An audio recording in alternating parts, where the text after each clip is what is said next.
Bienvenue à cette séance régulière publique du Conseil municipal de la ville de Boucherville. Nous sommes aujourd'hui lundi le 6 juillet 2026. Cette séance est enregistrée pour les fins d'archivage.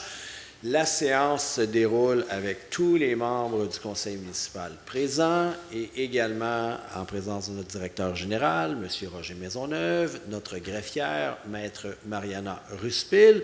Je souligne la présence de notre directrice générale adjointe, Maître Marie-Pierre Lamarche.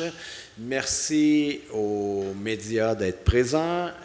Cette séance est également en direct sur TVRS, sur le site de TVRS, et en rediffusion au Canal 9 d'une chaîne de câble que je ne nommerai pas. Alors, cela étant dit, j'ai parlé du 6 juillet. Eh bien, il y a 13 ans, à Lac-Mégantic, c'était malheureusement la tragédie dont on se souvient toutes et tous, qui avait fait 47 victimes. Et hier, le 5 juillet, le déraillement du train à Repentigny nous a tristement rappelé que c'est toujours un enjeu sérieux, un enjeu majeur, un enjeu préoccupant. Alors, puisqu'aujourd'hui, ça fait 13 ans qu'il y a eu 47 victimes, nous avons convenu, au niveau du conseil municipal, d'observer 60 secondes de silence en mémoire des victimes. Si vous voulez bien vous lever pour l'ouverture de la séance et observer cette minute de silence.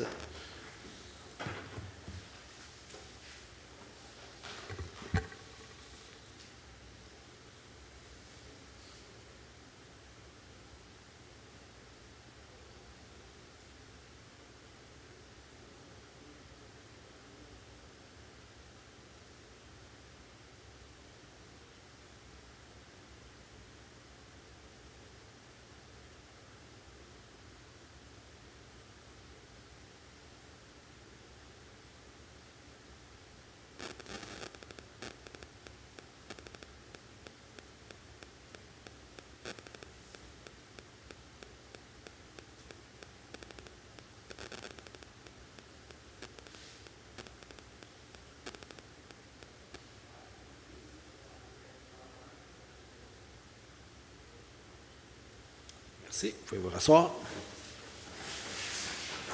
Alors, bien évidemment, on espère que ça n'arrivera jamais à Boucherville et on fait plus que l'espérer. On fait quand même certaines actions pour le prévenir. J'en parlerai davantage tout à l'heure. Alors, cela étant dit, on est rendu au point 2 de la période de l'autre jour, la période de questions. Il y a des gens qui ont posé leur nom pour poser certaines questions. Nous allons débuter avec M. François Fournier. Bonsoir, M. Fournier. Vous voulez vous approcher du lutrin, poser vos questions et par la suite aller vous rasseoir et nous y répondrons. Merci. OK. Bon, j'espère que ma deuxième intervention sur le sujet des pistes cyclables va avoir plus de succès que la première. Lors de ma dernière intervention, j'ai prêché pour l'amélioration de l'éducation et des comportements sur les pistes cyclables de Boucherville. J'ai été stupéfait d'apprendre que, suite à cette intervention, la Ville a voté l'installation de chicanes sur la piste cyclable en bordure de Marie-Victorin, même s'il avait déjà été démontré, preuve à l'appui, que ces dispositifs sont parmi les plus dangereux pour les cyclistes. Il ne faut pas non plus négliger les dommages à l'image de la Ville face aux cyclistes qui nous visitent. J'espère seulement que les effets secondaires de cette nouvelle intervention seront plus positifs. Partout où elle en a la chance, la Ville installe des pancartes pensées à partager. Cependant, à chaque fois qu'un conflit survient, ce sont les cyclistes qui en paient le prix par les entraves qu'on leur impose, comme si la parole des piétons avait plus de poids que celle des usagers roulants. Pour la plupart, les cyclistes n'en ont pas vraiment contre les autres usagers des pistes cyclables. Tout ce qu'ils veulent, c'est de pouvoir s'adonner à leurs loisirs de façon sécuritaire. Malheureusement, l'inconscience des piétons et l'absence de règles claires pour l'usage des pistes met tout le monde à risque. Pourquoi sont-ce toujours les cyclistes qui doivent subir les contre-coups alors qu'on n'impose même pas le strict minimum aux piétons? C'est c'est-à-dire qu'on les laisse se promener N de large, avec les écouteurs dans les oreilles, le téléphone dans la main, le chien. Les cyclistes n'essaient pas de faire ça. On le voit à chaque sortie, les piétons n'ont trop souvent aucune idée qu'ils doivent laisser de l'espace aux autres usagers et ne regardent jamais derrière eux pour être conscients de leur environnement. Au lieu d'inciter à partager, pourquoi ne pas énoncer des règles claires qui seraient profitables à tous? À ce titre, je suis allé me promener sur le site de la sécurité routière du ministère des Transports du Québec, qui décrit 3 infrastructures reliées. Donc, il y a la piste cyclable, où on y dit elle est située à l'écart de toute voie de circulation ou elle est séparée de celle-ci par une barrière physique. Donc, vraiment une infrastructure distincte. La piste cyclable est réservée uniquement aux cyclistes. Ensuite, on identifie un concept de sentier polyvalent. Et on y dit, généralement, les sentiers polyvalents sont dotés de voies plus larges afin de faciliter le partage avec d'autres types d'usagers. Bon, généralement, mais généralement, ça veut dire qu'il y a aussi des exceptions. Donc, ça peut avoir des sentiers polyvalents qui ne sont pas élargis, donc qui ont une largeur standard.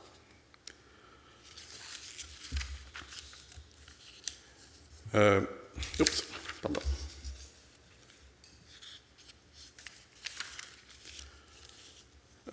Tandis que le sentier polyvalent peut être ouvert à d'autres usagers comme les piétons et les patineurs à roues alignées. Il s'agit donc d'une infrastructure accessible à tous qui peut, ou pas, être un peu plus large qu'une piste normale. C'est donc une piste cyclable à laquelle on a ajouté une fonction supplémentaire, comme c'est le cas pour les pistes sur Marie-Victorin, Fort-Saint-Louis, sans pour autant qu'elle soit forcément élargie. C'est ici qu'on rejoint le concept de piste multi-usage implanté à Boucherville. Il y a aussi le concept de bande cyclable. La bande cyclable est située le long de la chaussée, sans séparation physique infranchissable. C'est-à-dire que tout le monde peut croiser la bande cyclable. Des bornes peuvent être installées pour créer une barrière, je dirais psychologique, entre les véhicules et les cyclistes. La bande cyclable est généralement aménagée sur des routes où la vitesse affichée est inférieure ou égale à 50 km/h et située à la droite des autres voies de circulation. Elle est toujours à sens unique. Les cyclistes y circulent généralement dans le même sens que les véhicules routiers. À ma connaissance, il n'y a pas de bande cyclable à Boucherville.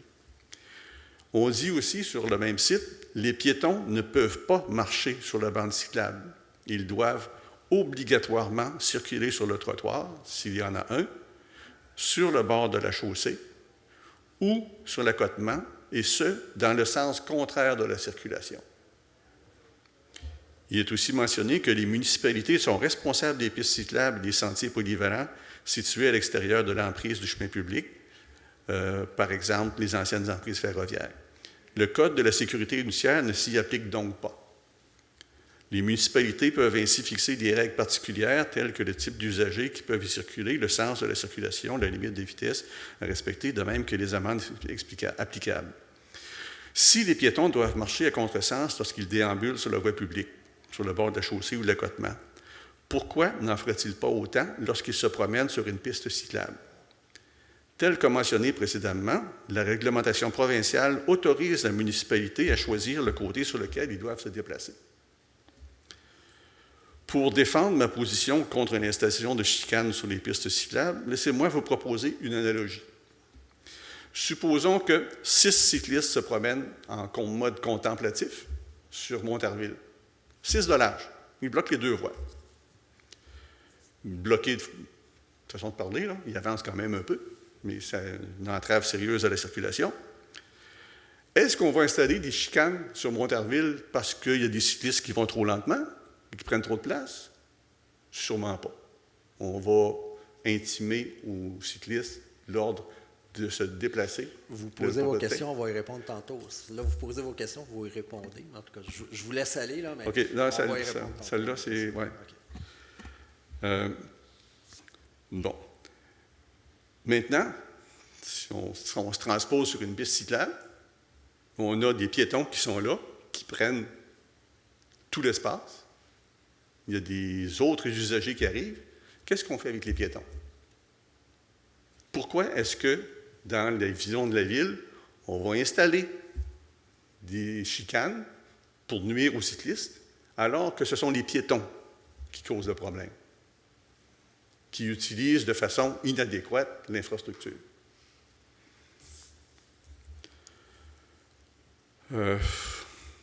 Boucherville aura l'occasion de devenir un exemple pour toutes les villes de la région ou même pour le reste de la province.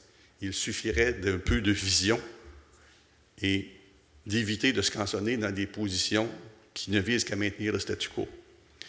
Il est évident que tout ne peut pas se faire instantanément. La première étape pourrait être d'améliorer l'usage des infrastructures existantes en mettant en place des règles favorisant la coexistence. En second, on pourrait ajouter de la signalétique. Ensuite, on pourrait rajouter des marquages pour indiquer aux gens ce qu'on attend d'eux.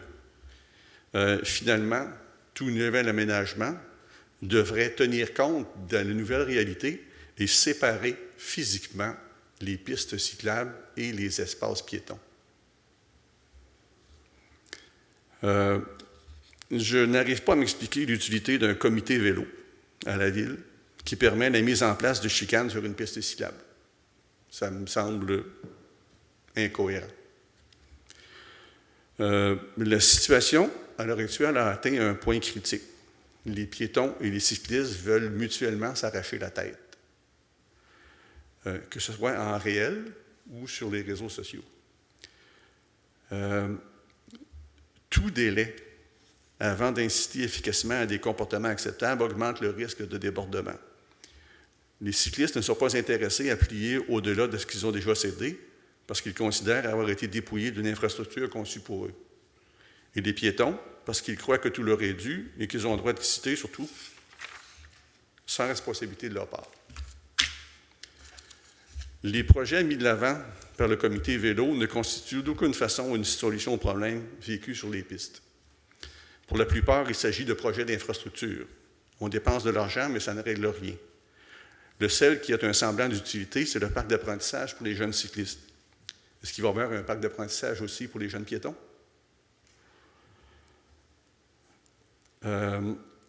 Encore une fois, ce sont les cyclistes qui portent l'odieux de situation. Le risque avec ces cyclistes formés, c'est qu'ils soient corrompus par la suite par leurs parents qui ne sont pas formés, ou leurs amis qui n'ont pas fréquenté ces classes de formation. Les cyclistes demandent à la Ville de faire preuve de vision et de leadership pour que chaque groupe en vienne à faire les compromis essentiels à une bonne cohabitation. Que la Ville apprenne des expériences des autres villes à travers le monde. D'autres ont des décades d'expérience dans le domaine. Pourquoi ne pas en profiter? À ce jour, les piétons n'ont participé d'aucune façon à l'amélioration de la situation. Je dirais que la balle est dans leur camp maintenant. À eux de faire un pas. Dans la page Transport actif du site web de la Ville, à la section « Les consignes de sécurité pour un sain partage de la route », on retrouve l'élément « Suivez le sens de la circulation pour éviter les conflits frontaux et maintenir une circulation fluide », sans qu'on sache trop à qui cela s'adresse. Est-ce que ça s'adresse à tout le monde, sans discernement? Est-ce que ça s'adresse aux piétons ou à ceux qui circulent en trottinette ou en vélo? Et à mon sens, il manque de précision là-dessus.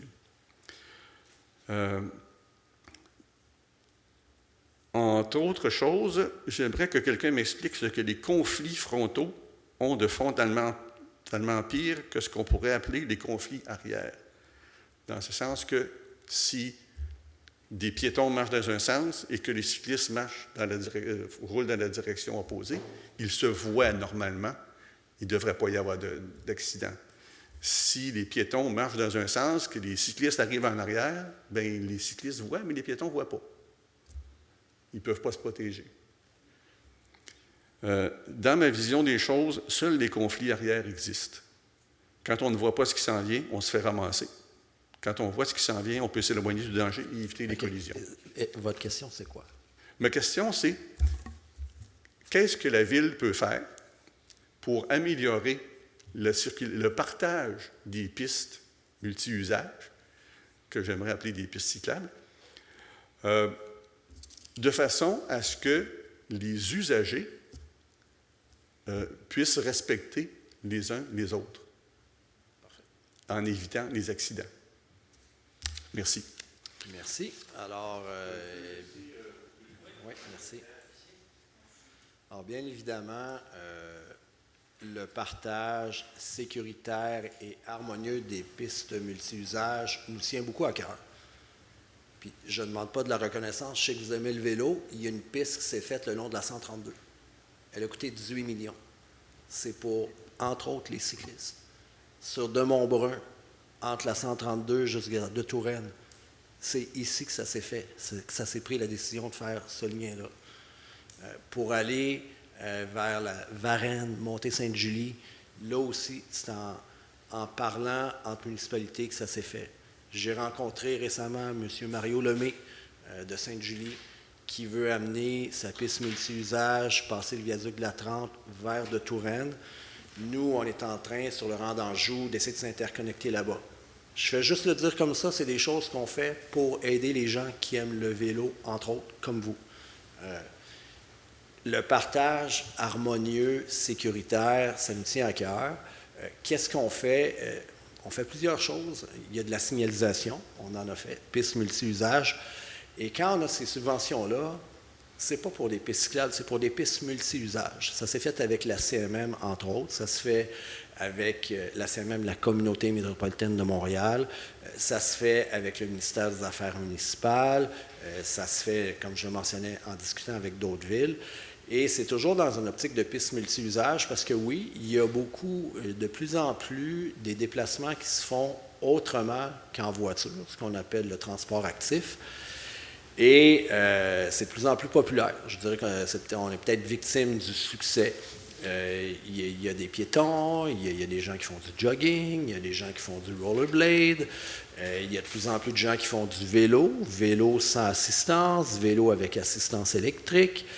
Il y a des trottinettes, il y a des skateboards, il y a des gyroroues. Il y a de plus en plus de toutes sortes de moyens autres que l'automobile. Pensez aux véhicules, aux vélos Bixi qui sont un petit peu partout. Il y en a sans assistance, il y en a avec assistance. C'est pas mauvais, c'est même bon. C'est d'autres façons de se déplacer. Il y a de plus en plus de monde. Mais oui, ça l'appelle à un meilleur partage. Il faut réfléchir encore plus. Donc, il y a, comme je vous disais, il y a du marquage qu'on fait, il y a de la signalisation qu'on fait. La semaine dernière, on a passé 1h30 avec des agents du service de police de l'agglomération de Longueuil pour mieux comprendre les règles, parce que on n'a pas la prétention d'être parfait, de toutes les connaître, et c'est complexe. Et ce que je me suis aperçu, c'est qu'il y a plusieurs règles qui sont méconnues, il y a plusieurs règles qui sont imaginées, parce qu'il y a des gens qui pensent qu'il y a une règle, mais ce n'est pas la règle. Il y a des gens qui utilisent des fois des moyens de transport qui ne sont pas permis. Alors, ce que j'ai décidé de faire suite à ça, j'ai une infocapsule de la mairie à chaque semaine. Je parle toujours du drapeau de l'Ukraine qui flotte au sommet de l'un de nos mâts. Je remercie notre caméraman qui est ukrainien de m'avoir apporté un nouveau drapeau d'ailleurs pour remplacer. C'est malheureux, hein? La guerre a duré plus longtemps qu'on pensait. Elle dure toujours, donc merci pour le nouveau drapeau. Je parle toujours du drapeau de l'Ukraine. Ensuite, un drapeau blanc qui flotte au sommet de l'un de nos mâts, une demande citoyenne pour exprimer notre compassion, notre soutien aux victimes civiles de conflits armés un peu partout sur la planète. Et dorénavant, je vais aussi parler d'un autre sujet avant de commencer ce que j'ai fait et ce qui s'en vient. Soit je veux parler d'une règle applicable à la piste multi-usage. Des règles qui, je pense, si elles sont mieux comprises, pourraient aider. Et c'est complexe. Qui a le droit de circuler dessus? Qui n'est pas tenu de circuler dessus? À quelle vitesse? Je prends l'exemple des trottinettes. Les trottinettes, il ne faut pas que ça roule plus que 25 km/h. Bien, sur les réseaux sociaux, il y a un citoyen qui se vantait d'en avoir acheté une qui roule à 90 km/h. Il a fallu que la police l'appelle, le citoyen. Lui-même reconnaissait sur les réseaux sociaux qu'il était en contravention de la loi. Il ne savait pas qu'il était en contravention. Je l'ai acheté, monsieur le maire. Bien, pas moi, mais monsieur l'agent. Il n'y a pas le droit de rouler avec ça sur la piste cyclable. Ça prend un casque, il faut avoir plus que 14 ans. Il y a vraiment différentes règles. Moi, comment je vous dirais, j'ai pas de parti pris. Je fais du vélo, je fais de la marche, des fois de la marche avec mon chien. Du vélo, j'ai fait 104 km pour 4 pas. Je vais en faire 120 là, pour Charles Bruno. Je fais des triathlons, je fais de la course. J'habite face à la piste multi-usage. Je vois toutes sortes de comportements. Alors, il y a, comme je vous dis, cette rencontre-là qu'on a eue avec le SPAL pour mieux connaître les règles. Là, on veut les communiquer parce que je vous dirais, c'est vraiment complexe. Il y a de plus en plus de moyens de transport, comme les vélos électriques. Je parlais des trottinettes, ça doit être pas plus que 25 km/h. Les vélos électriques, eux, c'est 32 km/h. Alors, c'est pas tout le monde peut-être ici qui le savait. Quelqu'un qui prend un vélo électrique doit mettre un casque, même si c'est un vélo Bixi. Il y a des contraventions qui sont données. On a un règlement tantôt qu'on va adopter pour permettre que les gens qui roulent plus vite que 20 km/h, pour l'instant c'est 20 km/h, on verra si c'est plus, si c'est moins, on veut faire un sondage là-dessus. On va demander aux gens, voulez-vous que les cyclistes roulent plus vite que 20 km/h? Parce que suite à votre dernière intervention, vous aviez demandé que soit augmentée la vitesse à laquelle les cyclistes peuvent circuler. Moi, je pense que majoritairement, les gens vont dire qu'ils ne sont pas d'accord, mais on va poser la question en toute objectivité. Êtes-vous favorable à ce qu'on augmente la vitesse? Alors, on va sonder la population, mais là, il y a un règlement qu'on va adopter qui permet aux agents de donner des contraventions dans certains cas. Les piétons, on va leur rappeler, il n'y a pas de règle qui dit qu'on doit marcher à contresens ou dans le sens des cyclistes. C'est flou, cette notion-là. C'est ce que j'ai compris. Puis là, je ne veux pas donner de réponse absolue ce soir, là, parce que je n'ai pas les règles devant moi, mais ma compréhension, c'est que quelqu'un qui marche, quelqu'un qui fait du jogging, contrairement à la croyance, il y a beaucoup de gens qui pensent qu'il faut que ça soit à contresens, ça ne serait pas ça. On va le vérifier. Je vais en parler dans mon infocapsule de toutes ces règles-là parce qu'il y en a beaucoup. Les uniroues, les gyroroues, ça roule sur la chaussée des fois à 50-60 km/h. C'est peut-être pas légal, ça aussi, on va l'expliquer par différents moyens. Donc, on veut sensibiliser les gens. Quand vous parlez, on devrait faire des pistes ou que c'est juste pour les vélos, juste pour les cyclistes, aller un petit peu partout à travers la planète. Il y a aussi des coûts rattachés à ça. Là. Ça se dit rapidement ici, mais après ça, il faut évaluer les coûts. Juste faire des pistes cyclables, là, je viens de parler, la piste cyclable entre Longueuil et Boucherville, là, près du pont-tunnel, le long de la 132, 2,3 km, ça a coûté 18 millions. Il y a un citoyen qui était venu me voir au déjeuner du maire qui avait dit « Monsieur le maire, quand est-ce que vous allez continuer ça, le Club d'Aviron jusqu'au pont-tunnel? » On l'a fait. J'ai dit « Savez-vous combien ça a coûté, monsieur? » Je ne sais pas, 400-500 000. Ça a coûté 18 millions. Ah! 18 millions? Oui. Mais on a eu 12 millions payés par la CMM puis le ministère des Affaires municipales. 60 % du côté de Boucherville, on a payé 60 % du 6 millions qui restait, puis 40 % a été payé par Longueuil parce qu'il était du côté de Longueuil. Ça a été de la collaboration entre les différents paliers gouvernementaux et également entre les différentes villes. Alors, c'est comme ça qu'on y arrive. Fait que les montages financiers, il faut y accorder une importance aussi dans tout cet aspect-là. Pour revenir aux barrières de ralentissement qu'on veut installer, on ne les met pas dans toute la ville, on ne les met même pas partout sur toute Marie-Victorin. On commence une première étape parce que où qu'il y a beaucoup d'achalandage, où qu'on voit beaucoup de risques, c'est dans le coin du Café Centre d'Art, des crèmeries qui sont là, près du parc Laramée-Lacaille, les gens qui traversent, qui viennent de l'église, qui s'en vont de l'autre côté ou vice-versa. Il y a beaucoup d'achalandage, il y a beaucoup de monde, donc on veut vraiment que les gens à vélo ralentissent dans ce coin-là. Pour les cyclistes, ça aussi je me suis renseigné, mais comme je vous dis, il y a un 2-3 % de doute dans ce que je vous dis, parce que je ne veux pas donner de certitude ce soir. Je vais le faire après que ça soit vérifié par le SPAL et que je l'ai par écrit. Là, je vais les mentionner dans mon infocapsule. Mais les cyclistes qui roulent plus que 20 km/h peuvent rouler sur la chaussée. Ils ne sont pas obligés de rouler sur la piste multi-usage. Alors ça permet à quelqu'un qui s'entraîne, quelqu'un qui s'en va au travail, qui veut rouler plus vite, de rouler sur la chaussée.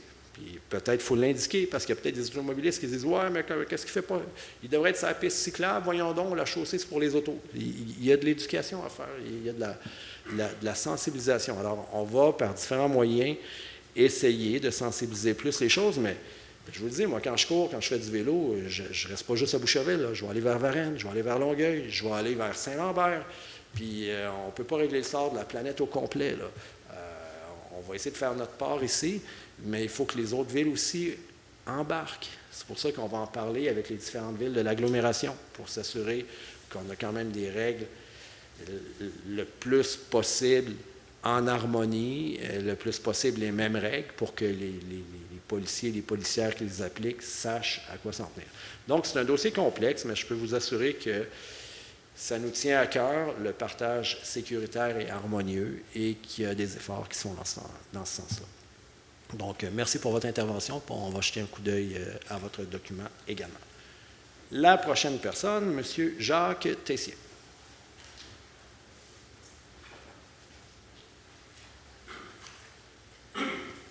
Bonsoir, M. Tessier. Même chose. Bonsoir. Prenez la parole, posez vos questions. Oui. Vous pouvez aller vous rasseoir pour vous répondre. D'accord. Alors, j'habite au 676 Jacques-Cartier. J'ai su verbalement qu'il y avait un projet de bâtir un deuxième étage au 674 Jacques-Cartier. Quand je me suis informé à la ville, on m'a dit qu'un permis de construction, c'est public, mais qu'une demande de permis de construction, c'est privé. Donc, en tant que voisin, il nous est impossible de donner notre point de vue avant l'octroi d'un permis. Quand il y a le permis, c'est trop tard, puis avant, on ne sait pas. Je trouve ça un peu difficile.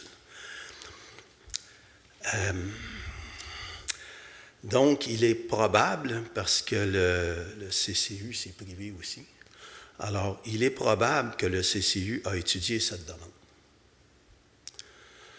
Donc, voici mon point de vue. Comme je vous rappelle que j'habite un bungalow, mon voisin immédiat, l'autre, au 678, a déjà un deuxième étage. Donc, moi, je ne veux pas me faire enclaver entre deux deuxièmes étages. D'ailleurs, dans le quartier des Découvreurs, je n'ai vu aucun bungalow enclavé entre deux étages. Je crois que c'est parce que le quartier était bâti avec goût, puis avec respect pour tous. C'est sûr que l'ajout d'un deuxième étage créerait une atteinte à mon intimité, je me sentirais cloîtré, mettons.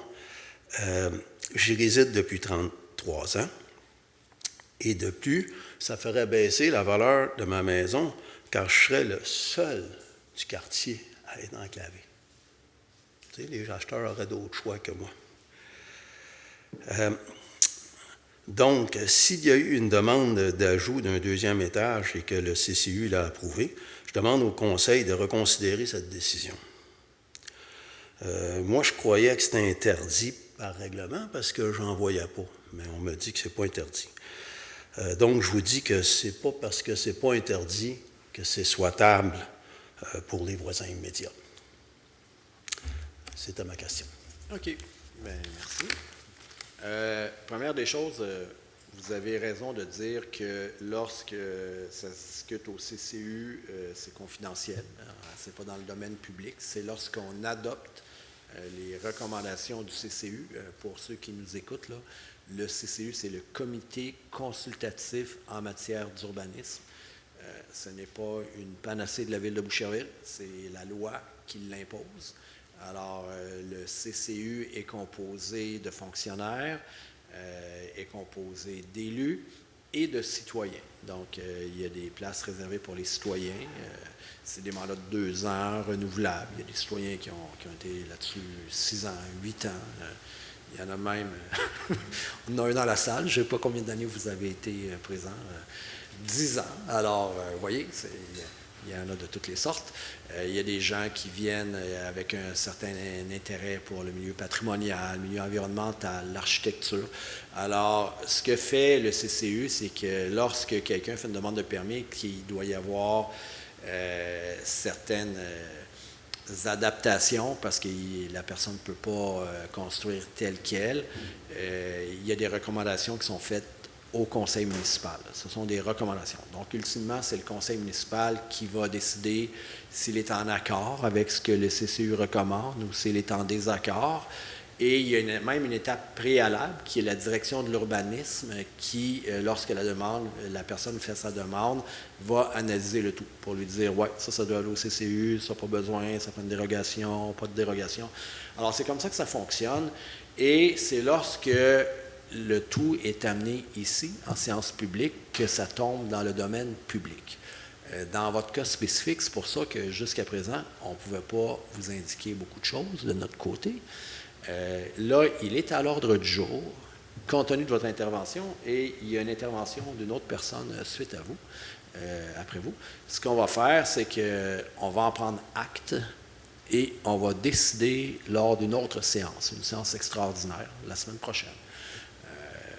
Donc, à ce moment-là, le dossier sera dans le domaine public et vous pourrez en discuter avec votre conseillère. Alors, c'est la démarche. Pour ce qui est des deuxièmes étages, il y a beaucoup de demandes de deuxième étage à travers toute la ville. Les deuxièmes étages sont permis, mais pas en n'importe quelle condition.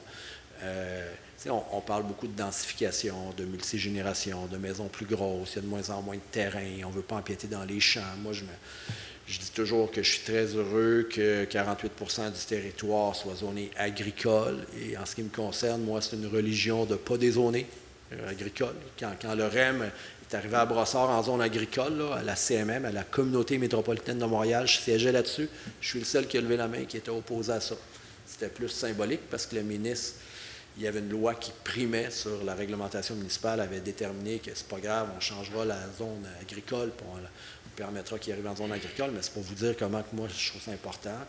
Les espaces verts, c'est la même chose.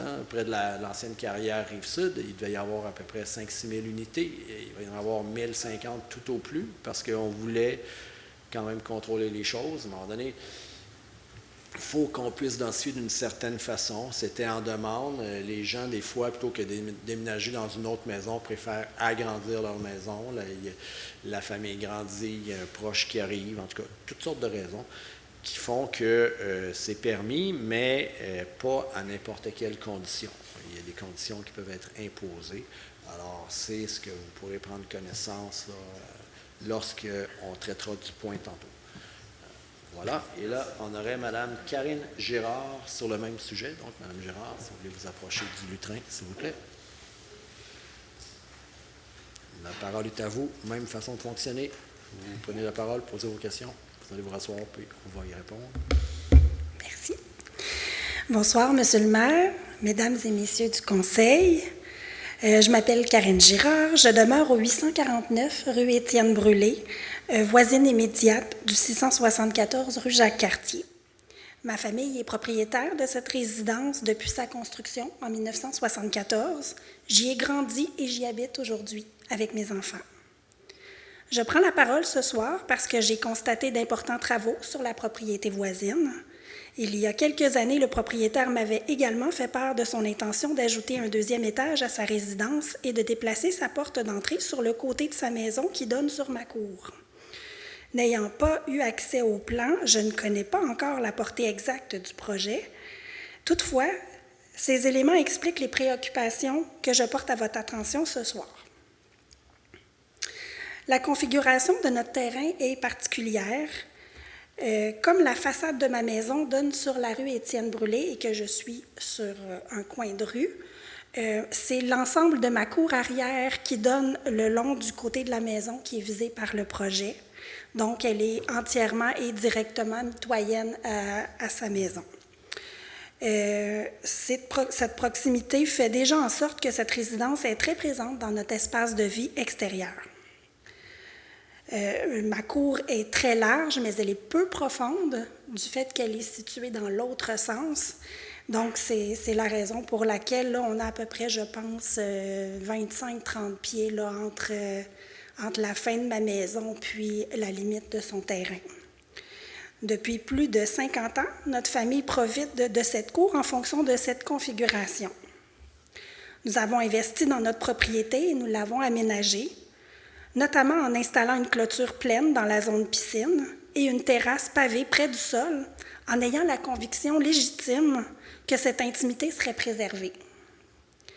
Je comprends que dans le cadre d'un PIIA, le Conseil doit évaluer non seulement la conformité du projet, mais aussi son intégration au milieu bâti, son harmonie avec le secteur, sa volumétrie, son implantation et ses impacts sur les propriétés voisines ainsi que sur la qualité du milieu de vie. C'est précisément sur ces impacts que je souhaite attirer votre attention. Si le projet prévoit effectivement l'ajout d'un deuxième étage ou un agrandissement important, je crains qu'en raison de la configuration très particulière de nos terrains et de la faible distance qui sépare cette propriété de notre cour arrière et de l'ampleur de la transformation, qu'il puisse modifier profondément l'équilibre qui existe entre nos propriétés depuis plus de 50 ans. Ce n'est donc pas seulement l'ajout d'un étage qui me préoccupe, mais aussi l'ampleur globale du projet, sa volumétrie, son implantation, dans un contexte où les terrains sont très rapprochés. Une telle transformation est susceptible d'entraîner une perte importante d'intimité, notamment dans les espaces les plus utilisés de la cour arrière, et d'avoir un impact permanent sur la façon dont ma famille pourra vivre et profiter de sa propriété. C'est pourquoi je vous demande de considérer non seulement le droit d'un propriétaire d'améliorer sa résidence, mais aussi celui des propriétaires voisins de conserver un milieu de vie de qualité. À mon avis, l'objectif d'un PIIA est précisément de trouver cet équilibre. Dans ce dossier précis, la configuration des lieux est aussi importante que le projet lui-même. Je porte également à votre attention qu'il existe une incertitude concernant la limite séparative des propriétés à la lumière des certificats de localisation actuels. J'ignore si cet élément a été considéré dans l'analyse du dossier, mais il me semble pertinent dans l'évaluation de l'implantation du projet.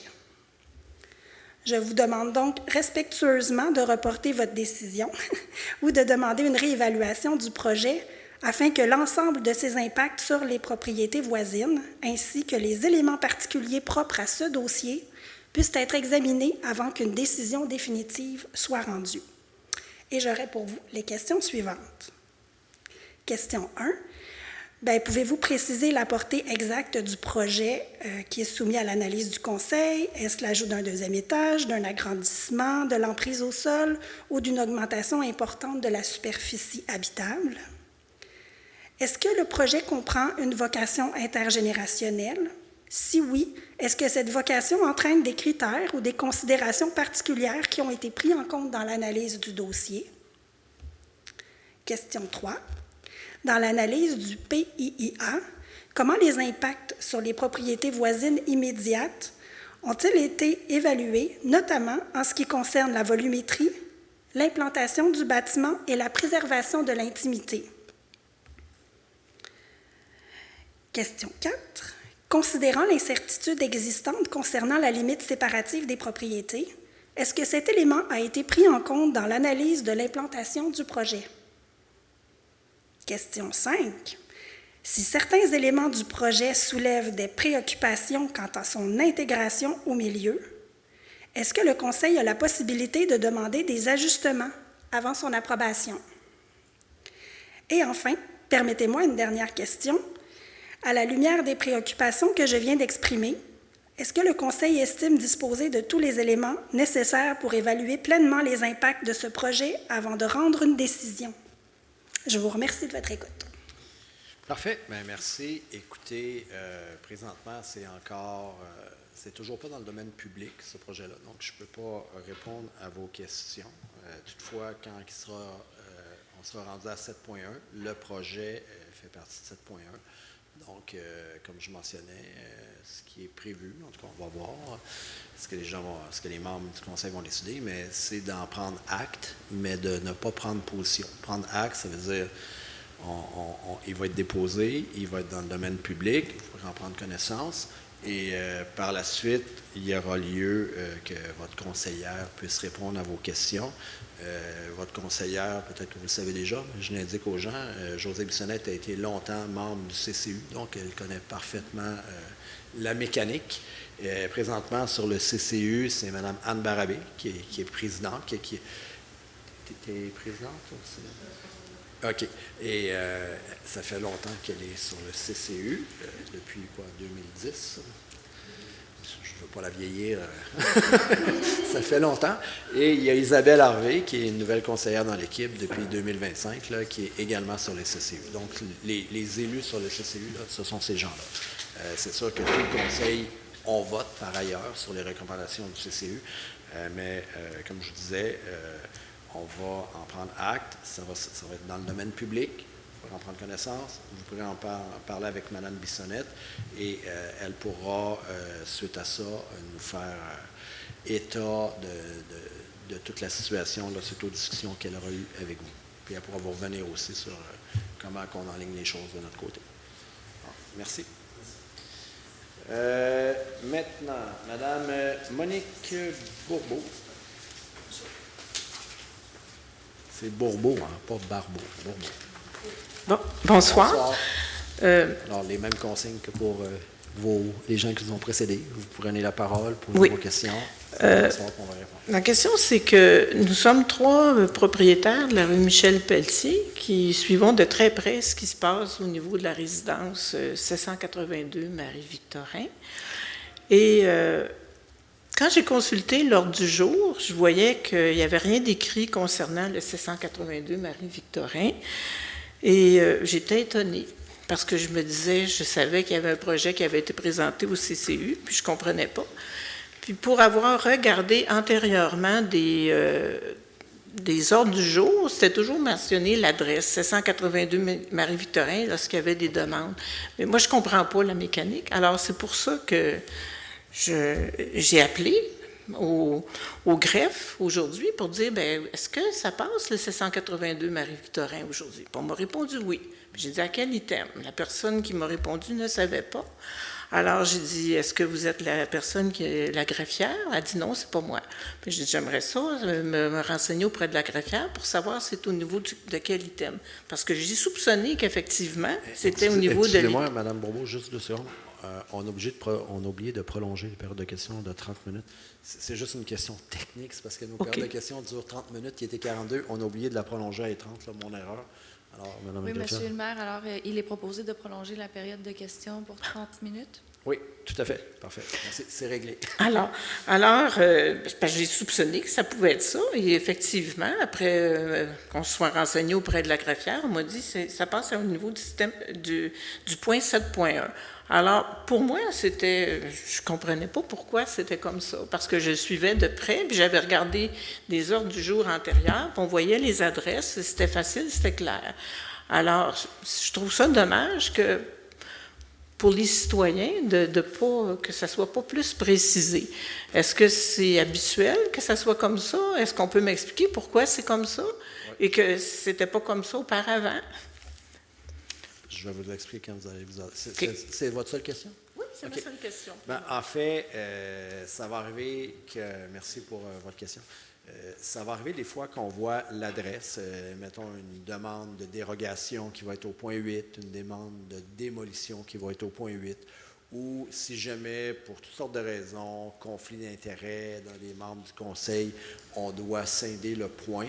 Mais en ce qui a trait aux recommandations du CCU, qui ne portent pas que sur un seul immeuble, mais sur vraiment plusieurs immeubles, des fois il y a 20-25 immeubles, c'est toujours dans la rubrique recommandations du CCU comme au point 7.1. C'est vraiment pas pour cacher de l'information, c'est la façon qu'on procède. Vous avez bien fait d'appeler au greffe pour en avoir le cœur net. Alors, c'était la bonne façon de faire. Et d'ailleurs, c'est au point 12 du point 7.1 qu'on va en traiter. Ça va. Alors, Mme Alexandra Pillon. Bonsoir, Mme Pillon. Bien, rebonjour. Même donc, directive que la dernière fois. Oui, exactement. Donc, comme on s'est parlé au dernier conseil, vous m'aviez mentionné que vous n'aviez pas encore consulté le CCU concernant le nouveau plan d'aménagement du 782 Marie-Victorin. Donc, il s'agit d'un RAC. C'est une résidence là, comportant... de jeunes enfants ayant des troubles du comportement graves. Alors aujourd'hui, je suis de retour pour connaître les détails quant au plan d'aménagement qui sera présenté et accepté probablement ce soir. Donc si ce n'est pas le cas, on serait bien heureux de voir, parce que là, vous avez mentionné tout à l'heure que c'est dans le domaine public maintenant, mais là, nous, on ne le sait pas, qu'est-ce qui va se passer. Donc, on aimerait savoir si nos demandes concernant les conteneurs à déchets, la proportion asphalte, gazon, ainsi que, bon, il y avait un filet là, qui était proposé entre le 781 Michel-Pelletier et le 782 Marie-Victorin. Est-ce que c'est accepté tel quel? Puis est-ce que le 782 Marie-Victorin aménagera sa propre clôture à l'arrière de son terrain et il laissera un espace entre sa clôture et celle de Mme Bourbeau juste avant qui est venue parler là, du 781 Michel-Pelletier. Donc, qu'en est-il de ce plan d'aménagement? Merci. Parfait, merci. Alors, comme je mentionnais, c'est effectivement au point 7.12. Lors de votre dernière présence au Conseil, vous aviez posé des questions sur les ratios verdure versus asphalte. Et il y avait une autre question aussi. Notre directeur général ici a les réponses. Alors, je vais lui céder la parole pour qu'il puisse répondre. Effectivement, suite à votre présence, on a pris note de vos commentaires. Je les ai soumis à la direction de l'urbanisme qui en ont tenu compte dans leurs analyses du dossier et dans les recommandations qu'ils ont faites suite à la présentation au CCU. Donc, pour votre information, il est prévu qu'à l'arrière du terrain, en cour arrière, la proportion de la superficie végétalisée a été augmentée, passant de 35 % à 57 % dans le but d'atténuer les contraintes avec le voisinage. Pour ce qui est de la marge avant, la surface minéralisée à cause de stationnement augmentera de 24 % à 40 %, qui est la limite prévue à notre réglementation. On recommande qu'une case de stationnement soit enlevée pour déplacer les bacs à rebut pour les éloigner des maisons voisines. Donc, c'est les mesures qui ont été prises et qui ont été recommandées au Conseil. Il y aura une décision dans le dossier qui sera prise concernant ce dossier-là. Voilà, pour la clôture, là.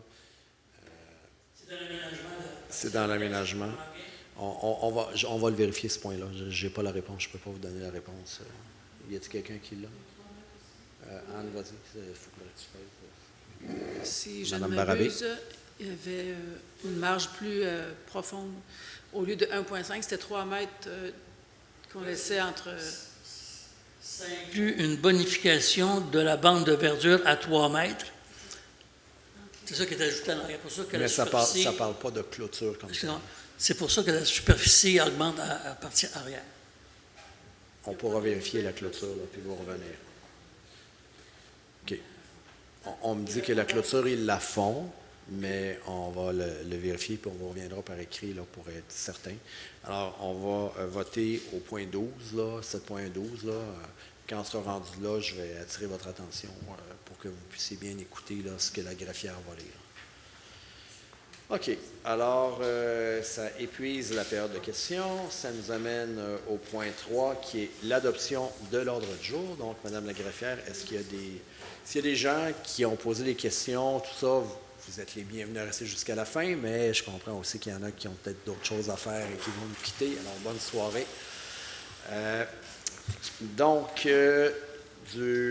Au point de vue 3, adoption de l'ordre du jour. Madame la greffière, est-ce qu'il y a des ajouts, des retraits à l'ordre du jour tel qu'il fut soumis? Oui, Monsieur le maire. Alors, il y a 2 points ajoutés à l'ordre du jour. Donc, le point 13.1, concernant le protocole d'entente d'utilisation des immeubles et des équipements avec le Centre de services scolaires des Patriotes et les conventions pour l'utilisation de services municipaux avec des organismes sportifs affiliés à l'École secondaire de Mortagne. Ça, c'est le premier point. Le deuxième point, 13.2, donc c'est appui à la demande visant la tenue de consultations publiques relativement aux impacts ferroviaires associés au projet de terminal portuaire de Contrecœur. Pour le reste, il est proposé d'adopter l'ordre du jour de la présente séance en ajoutant les points mentionnés. OK, merci. Alors, c'est adopté tel que soumis et ainsi modifié, ce qui nous amène au point 4, l'approbation du procès-verbal du 15 juin 2026. Donc, il est proposé d'approuver le procès-verbal de la séance ordinaire du 15 juin 2026, tenue par le Conseil municipal de Boucherville, le tout tel que rédigé. Oui, alors, c'est adopté. 6.2. Excusez, avis de motion, excusez, j'étais déjà. Avis de motion, il n'y en a pas. 6, adoption de règlement, ça nous amène à 6.1. Oui, alors il est proposé d'adopter le règlement numéro 2026-481, règlement autorisant l'usage service de garde sur le site du 1308 rue de Rouen. Oui, alors, c'est adopté. 6.2, là, c'est le temps. Il est proposé d'adopter le règlement numéro 2026-482, règlement autorisant l'usage service de garde sur le site 635 rue de Verrazano. Oui, c'est adopté également. Donc, ça nous amène au point 7, rapport et résolution des comités et commissions, à 7.1. Et là, il y a 2 groupes intéressés. À 7.1, c'est en ce qui vous concerne, c'est le 2e point. En ce qui vous concerne, c'est le 12e. On l'a modifié Ah. légèrement? Notre greffière l'a modifié légèrement. Alors, peut-être, ils ont été extraits. Oui, donc Juste à nous le mentionner quand ça sera le temps de l'immeuble sur Jacques-Cartier. C'est le quoi, le 634? 674. On commence avec et lui. le 782, Marie-Victorin. on commence avec lui. Ah, on commence avec lui? Oui. Voilà. Donc, il est proposé de prendre acte de la demande de PIA numéro 2026-70-071 et de la recommandation U 2026-072. La décision relativement à cette demande sera prise lors d'une séance extraordinaire qui sera tenue dans la semaine du 13 juillet 2026. Parfait. Alors là, nous en prenons acte, c'est ça? Voilà. On en prend acte. Il est proposé d'entériner les recommandations U 2026 71, 73, 75, 78 à 82, 84 à 88 du Comité consultatif d'urbanisme de Boucherville lors de sa réunion du 17 juin 2026 et d'approuver donc la demande de PIA pour... Oui, là, je suis mêlé dans les numéros. Moi, j'ai 2026, 70, 73. C'est 72 qui est pas... C'est la demande de PIA, mais c'est la recommandation 72. OK. Oui, c'est confondant. OK. Parfait, il n'y a pas de problème. Donc, la demande de PIA pour autoriser un nouveau garage détaché d'une propriété située au 931 rang Lustucru, le tout en considérant le préambule et la condition apparaissant à la recommandation. La demande de site du patrimoine et PIA pour autoriser des modifications aux portes et fenêtres de l'immeuble situé au 426 boulevard Marie-Victorin, le tout en considérant le préambule et la suggestion apparaissant à la recommandation. La demande de PIA pour autoriser une nouvelle construction résidentielle située au 747 boulevard Marie-Victorin, le tout en considérant le préambule, les conditions et les suggestions apparaissant à la recommandation. La demande de PIA pour autoriser le remplacement des clôtures et la rénovation de la vitrine principale de l'immeuble situé au 528 rue Saint-Charles, le tout en considérant le préambule et les suggestions apparaissant à la recommandation. La demande de PIA pour autoriser l'agrandissement de l'aire de stationnement à même la bande aménagée située en bordure de la rue Eiffel, de la propriété située au 1580 rue Eiffel, le tout en considérant le préambule et les conditions apparaissant à la recommandation. La demande de site du patrimoine et PIA pour autoriser le remplacement du revêtement mural de l'immeuble situé au 578 rue Saint-Charles, le tout en considérant le préambule, la condition et la suggestion apparaissant à la recommandation. La demande de PIA pour autoriser la rénovation et l'agrandissement de l'immeuble situé au 635 rue de Verrazano, le tout en considérant le préambule, les conditions et la suggestion apparaissant à la recommandation. La demande de PIA pour autoriser la rénovation et l'agrandissement de l'immeuble situé au 1308 rue de Rouen, le tout en considérant le préambule, les conditions et la suggestion apparaissant à la recommandation. La demande de site du patrimoine et PIA pour autoriser des modifications au revêtement et l'ajout d'une fenêtre d'un immeuble situé au 16 rue des Marteaux, le tout en considérant le préambule, la condition et la suggestion apparaissant à la recommandation. La demande, et là c'est... Oui, ça c'est pour le 782 Marie-Victorin, c'est ça dont on va parler. Donc, la demande de PIA pour autoriser l'aménagement du terrain et d'une aire de stationnement de l'immeuble situé au 782 boulevard Marie-Victorin, le tout en considérant le préambule, la condition et les suggestions apparaissant à la recommandation, mais en transformant en condition la suggestion visant la largeur minimale de 3 mètres de la zone tampon végétale et en recommandant de réduire l'aire de stationnement d'une case afin d'éloigner les conteneurs à déchets de la limite arrière du lot. Et en demandant. En recommandant? Moi, j'ai tampon végétal. En demandant, c'est ça, en demandant de réduire. Recommandant, mais c'est en demandant. En demandant. C'est important, Oui, c'est une exigence. Et en demandant de réduire l'aire de stationnement d'une case afin d'éloigner les conteneurs de déchets à la limite de la limite arrière du lot. La demande de site du patrimoine et PIA pour autoriser le remplacement de portes et fenêtres de l'immeuble situé au 51 rue de Grand-Pré, le tout en considérant le préambule, la suggestion et la suggestion apparaissant à la recommandation. La demande de site du patrimoine et PIA pour autoriser le remplacement de fenêtres de l'immeuble situé au 62-64 rue de Montbrun, le tout en considérant le préambule, la condition et la suggestion apparaissant à la recommandation. La demande de PIA pour autoriser une nouvelle construction résidentielle située au 1048 rue Émile Néliga, le tout en considérant le préambule, les conditions et la suggestion apparaissant à la recommandation. Puis finalement, il est également proposé de refuser la demande de PIA numéro 2026-70-051. Oui. Alors, c'est adopté. Ce qui nous amène à 7.2. Il est proposé de prendre acte des procès-verbaux des réunions suivantes, donc la réunion du secrétariat à la participation citoyenne tenue le 21 avril 2026 et la réunion du comité ferroviaire tenue le 28 avril 2026. Oui, alors nous en prenons acte. Merci d'ailleurs aux citoyens qui siègent bénévolement sur le secrétariat de la participation citoyenne et le comité ferroviaire. Ça nous amène à 7.3.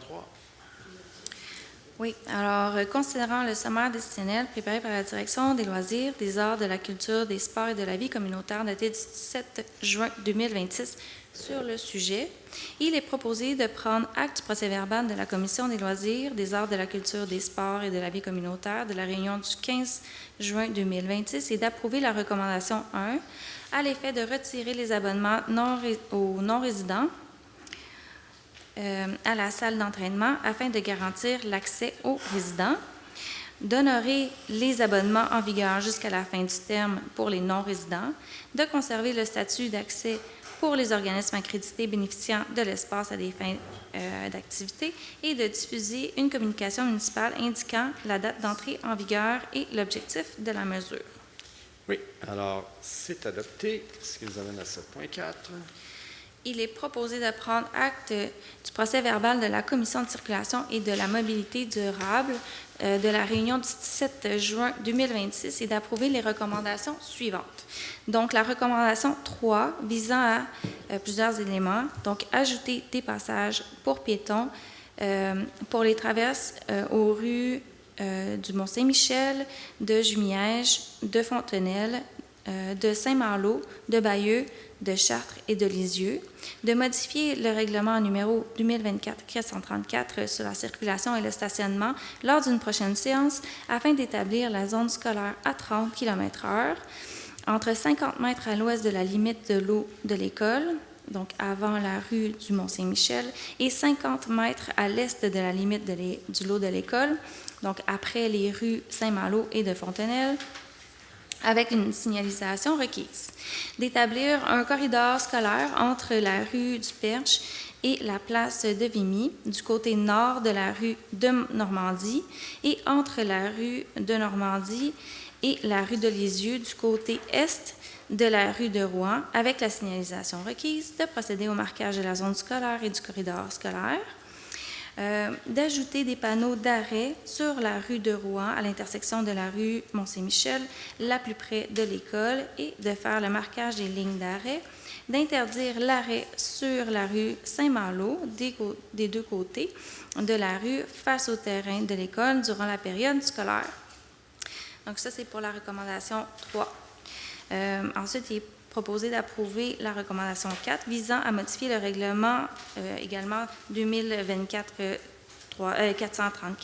sur la circulation et le stationnement lors d'une prochaine séance du Conseil afin de décréter la vitesse à 20 km/h sur la piste multi-usage Marie-Victorin, de décréter une amende de 100 $ plus les frais applicables et de déléguer le pouvoir d'appliquer ce changement au service de police de l'agglomération de Longueuil.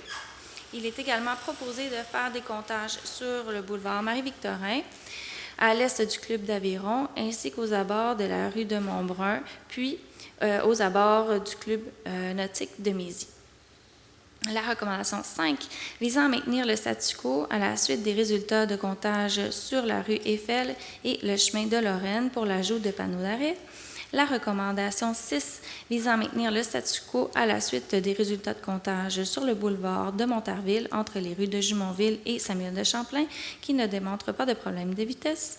La recommandation 7 visant à attendre les résultats des comptages avant de considérer l'installation d'afficheurs de vitesse sur le boulevard Marie-Victorin dans le secteur du Vieux-Boucherville. La recommandation 8 visant, à titre de projet pilote, à peindre la zone de 5 mètres de l'intersection aux 4 coins de l'intersection des rues Sainte-Marguerite et de Grosbois. La recommandation 9 visant à ajouter une ligne centrale et des lignes de rive sur la rue Jean-Bois entre la rue Joseph-Bouchette et le boulevard Fort-Saint-Louis. Puis finalement, la recommandation 10 visant à maintenir le statu quo quant à l'aménagement d'une surface plane pour panier de basket sur l'îlot central de la rue Louis-H. Latour. Oui, merci, Maître Spil. C'est adopté. Ça met fin au point 7. Maintenant, le point 8, les demandes de dérogation mineure et de démolition. Alors, il n'y a pas eu de représentation écrite. Je n'ai pas reçu de représentation. Donc, OK, allez-y. Considérant la demande de dérogation mineure numéro 2026-70-052, considérant que le conseil municipal de Boucherville juge opportun d'entériner la recommandation, considérant qu'un avis a été publié dans le journal de Boucherville du 17 juin 2026 invitant les personnes intéressées à se faire entendre sur cette demande, considérant qu'aucune représentation n'a été faite sur le sujet, concernant la demande de dérogation mineure à l'égard de l'immeuble situé au 82A rue de la Valtrie, déposé le 14 mai 2026, il est proposé ce qui suit.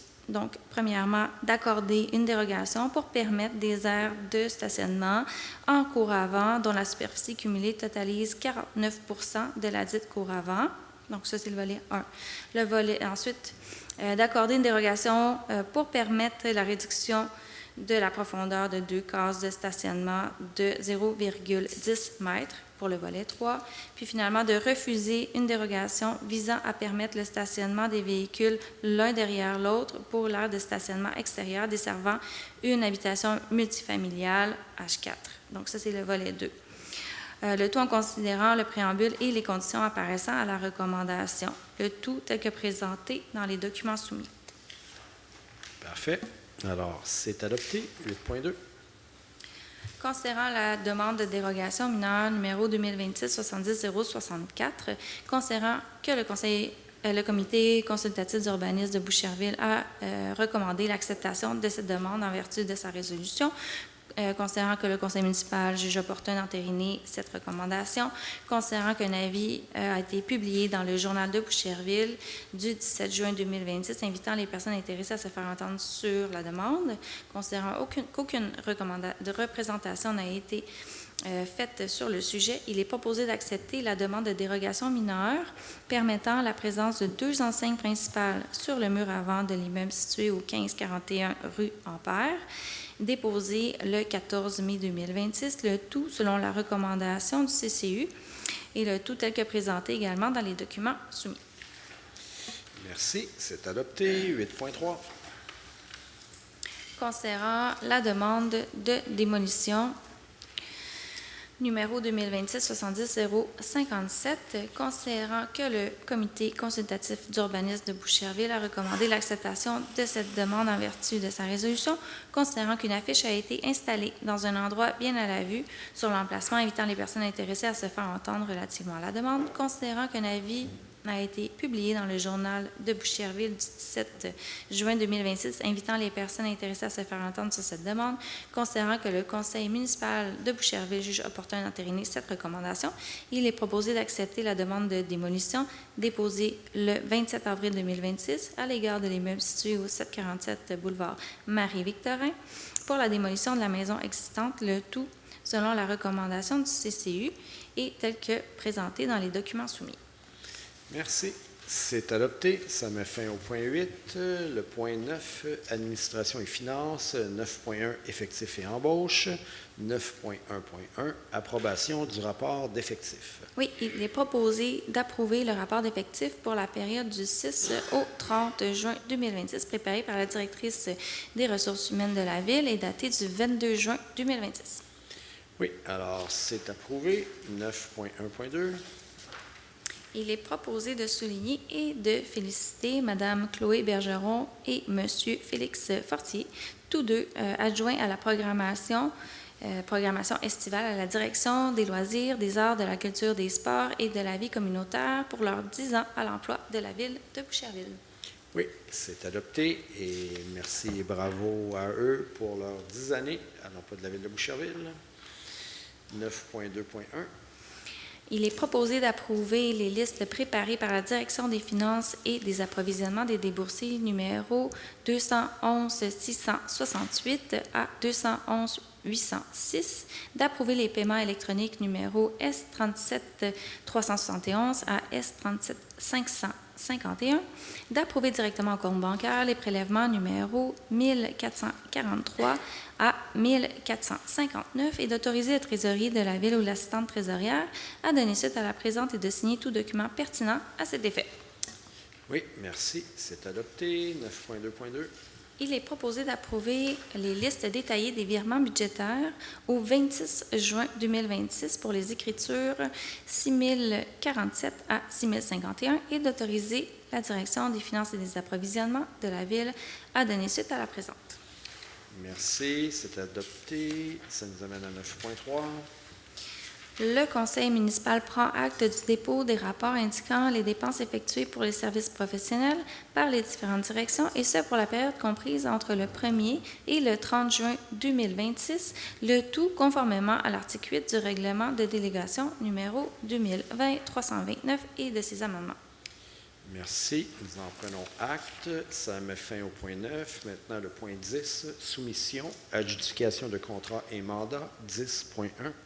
Oui, considérant que la présente modification est accessoire et ne change pas la nature du contrat, considérant le sommaire décennal préparé par la Direction des travaux publics et daté du 12 juin 2026 sur le sujet, il est proposé d'accorder un montant supplémentaire de 21 246,27 sous, taxes incluses, au contrat déjà octroyé à Groupe Leclerc Architecture Plus Design Inc., pour un montant total de 82 782,02 sous, le tout selon les termes, les clauses et les conditions prévues au devis et à la soumission.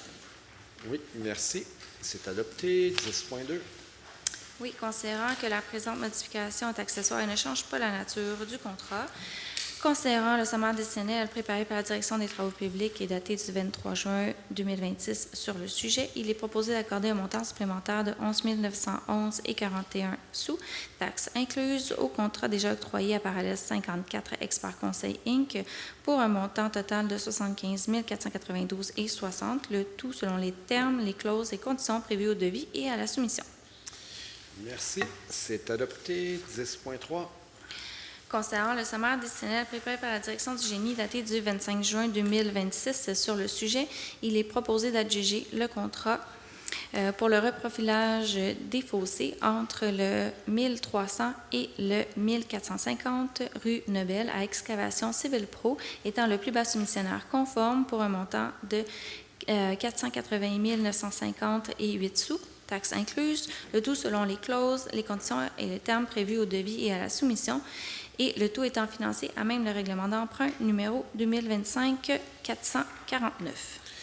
Oui, c'est adopté. 10.4.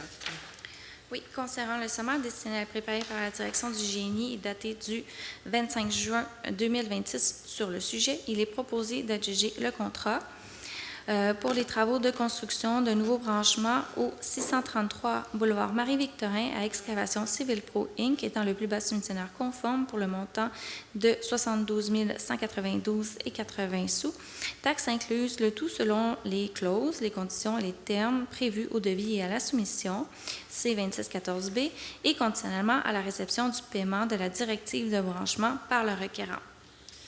Oui, merci. C'est adopté. 10.5. Considérant le sommaire décennal préparé par la Direction des travaux publics daté du 19 juin 2026 sur le sujet, il est proposé d'adjuger le contrat de fourniture et de livraison de terreau à Matériaux paysagers Savaria Limité, étant le plus bas soumissionnaire conforme pour le montant de 36 831,09 sous, taxes incluses, le tout selon les termes, les clauses et les conditions prévues au devis et à la soumission. Merci. C'est adopté. 10.6. Oui.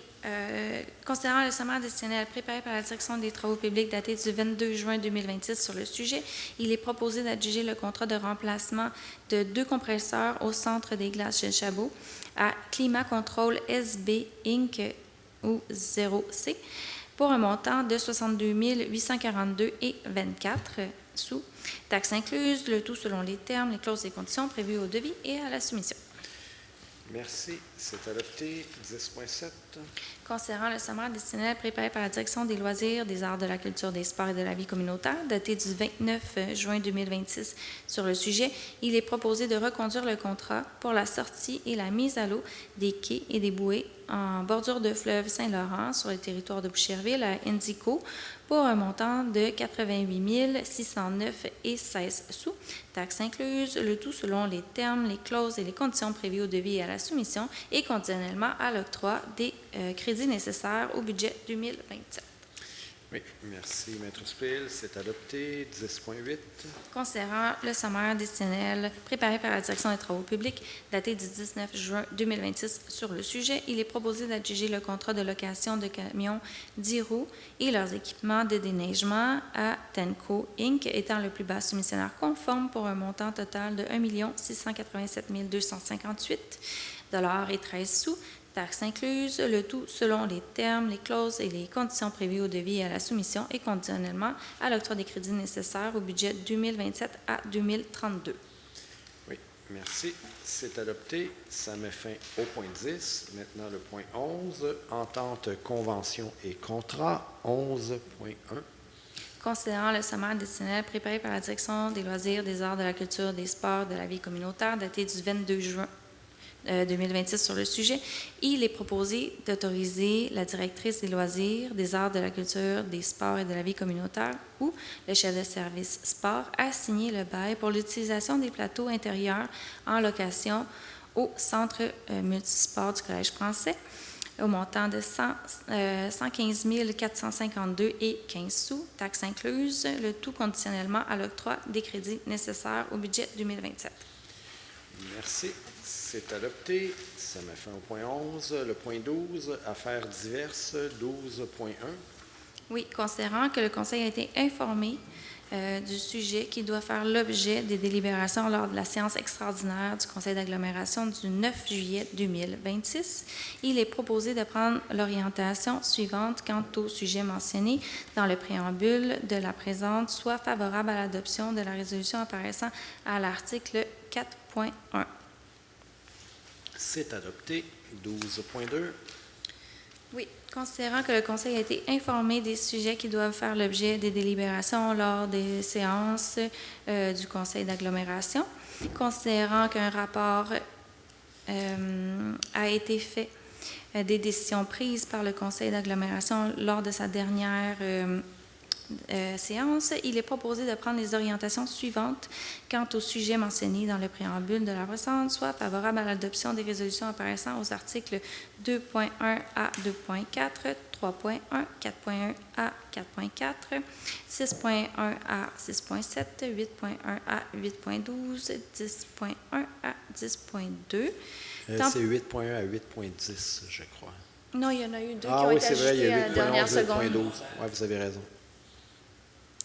Donc, tant pour la dernière résolution que pour celle-ci, à la lumière de toute nouvelle information reçue par le maire ou son représentant ou l'un ou l'autre sur l'un ou l'autre de ces dossiers, avant la séance du conseil d'agglomération, celui-ci ou son représentant est autorisé à réévaluer la situation et prendre une position différente lors de ces séances. Si le tout est jugé pertinent, M. le maire ou son représentant est également autorisé à prendre une position jugée la meilleure pour la Ville dans tout nouveau dossier. Oui, merci. C'est adopté. 12.3. Oui.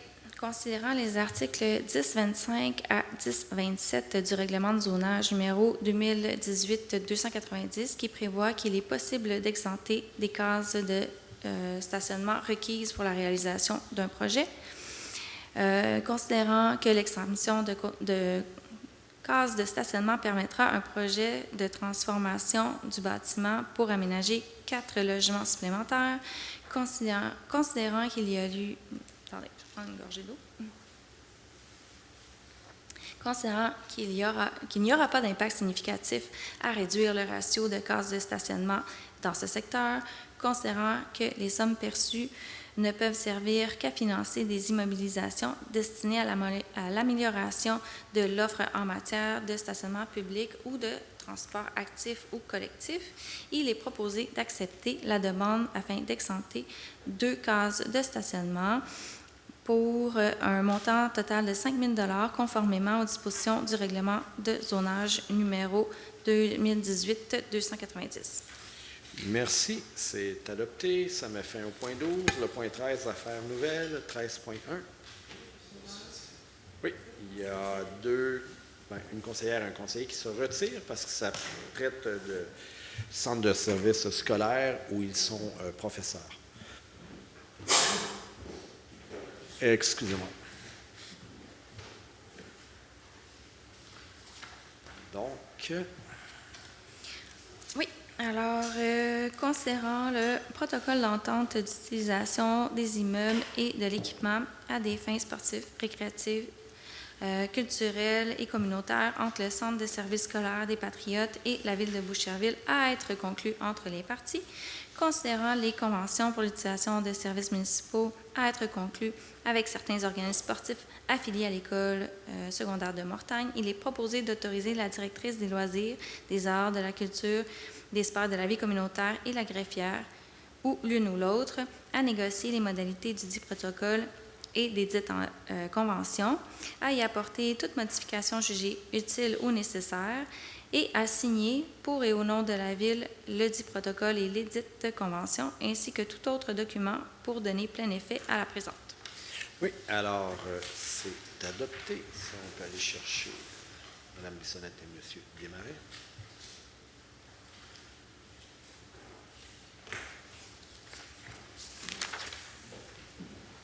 Donc, nous sommes rendus à 13.2. Oui.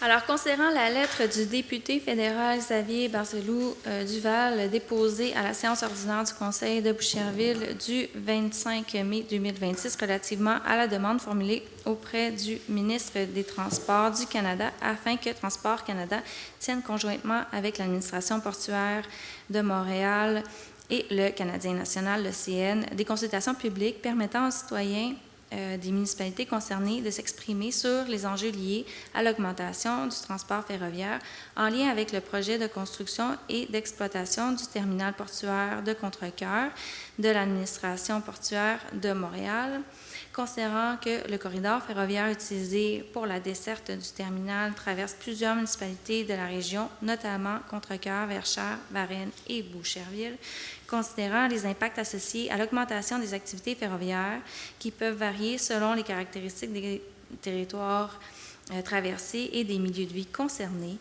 considérant qu'il est souhaitable de favoriser les échanges entre les parties prenantes et les collectivités concernées afin de permettre une meilleure compréhension adéquate des enjeux liés à ce projet, considérant que la Ville de Boucherville et son comité ferroviaire ont présenté le 17 juin dernier les résultats de la consultation publique menée à l'été 2025 sur les enjeux liés à la voie ferrée, considérant que la mobilisation significative de la population à l'égard de l'avenir de la voie ferrée démontre qu'il s'agit d'un enjeu collectif touchant la sécurité publique, la qualité de vie des citoyens et le développement harmonieux du territoire, justifiant que ce dossier soit considéré comme une priorité pour la Ville de Boucherville et de ses partenaires régionaux, considérant que la Ville a procédé à la création du comité ferroviaire, qui est un comité de participation citoyenne en 2018, considérant que les travaux du comité ferroviaire mettent en lumière la promotion d'une démarche transparente, collaborative et participative et viennent renforcer l'engagement municipal à représenter les préoccupations et les aspirations de la population relativement à la voie ferrée. Il est proposé d'appuyer la demande visant la tenue des consultations publiques dans les villes de Boucherville et de Varennes relativement aux impacts ferroviaires associés au projet de terminal portuaire de Contrecœur, de souligner que la Ville de Boucherville reconnaît l'importance de permettre aux citoyens et aux collectivités concernées d'être informés adéquatement et de pouvoir exprimer leurs préoccupations, observations et recommandations relativement aux impacts potentiels de l'augmentation des activités ferroviaires sur le milieu de vie, d'encourager Transport Canada, l'administration portuaire de Montréal, le Canadien national, ainsi que les municipalités concernées à poursuivre leurs efforts de dialogue, d'information et de concertation avec les communautés touchées, puis finalement de transmettre une copie de la présente résolution à l'honorable Stephen McKinnon, ministre des Transports du Canada, à Transport Canada, à l'administration portuaire de Montréal, au Canadien national, au député fédéral de Pierre Boucher, les Patriotes Verchères, M. Xavier Barcelo-Duval, au député provincial, Mme Nathalie Roy de la circonscription de Montarville et Mme Suzanne Roy de la circonscription de Verchères, ainsi qu'aux villes de Varennes, de Verchères et de Contrecoeur. Merci. Alors, c'est adopté, ce qui nous amène au point 14. La parole aux membres du Conseil. Nous allons débuter avec Mme Isabelle Blot, conseillère municipale dans le district numéro 1. Merci, M. Martel. Avec l'Ordre du mérite, le 23 juin dernier, nous avons remis des prix Louis Lacoste. Ces prix-là ont été remis, entre autres, à M. René Drouin, qui a franchi le seuil remarquable de plus de 500 dons de sang auprès d'Emma Québec. Nous avons également souligné René Gendron, qui, lui, à son tour, a franchi en 2025 l'impressionnant cap des 1000 dons de sang. Il est, je crois, 33 ou 35 au Québec à avoir franchi ce cap. Monsieur Gendron participe également aux dons de plasma et de plaquettes. Alors, on les remercie pour cette contribution remarquable. Et nous avons également souligné les 30 ans de la Société d'horticulture et d'écologie de Boucherville qui célèbre donc 30 ans de partage, de connaissances, de conférences, ce qui touche à l'environnement, ce qui touche à l'horticulture et l'écologie. Alors, c'est en septembre officiellement qu'ils vont souligner leurs 30 ans. Alors, on leur souhaite beaucoup de succès et on leur dit un gros merci. Et ce soir, juste avant notre séance régulière, nous avons remis des coups de chapeau.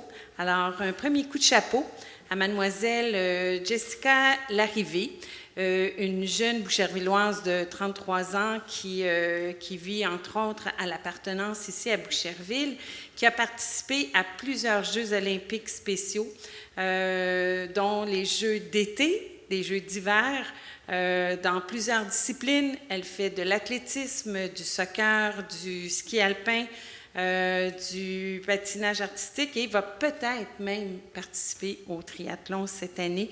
Alors, on lui souhaite vraiment beaucoup de chance là-dedans parce que c'est remarquable tout ce qu'elle a accompli et comment elle se démarque.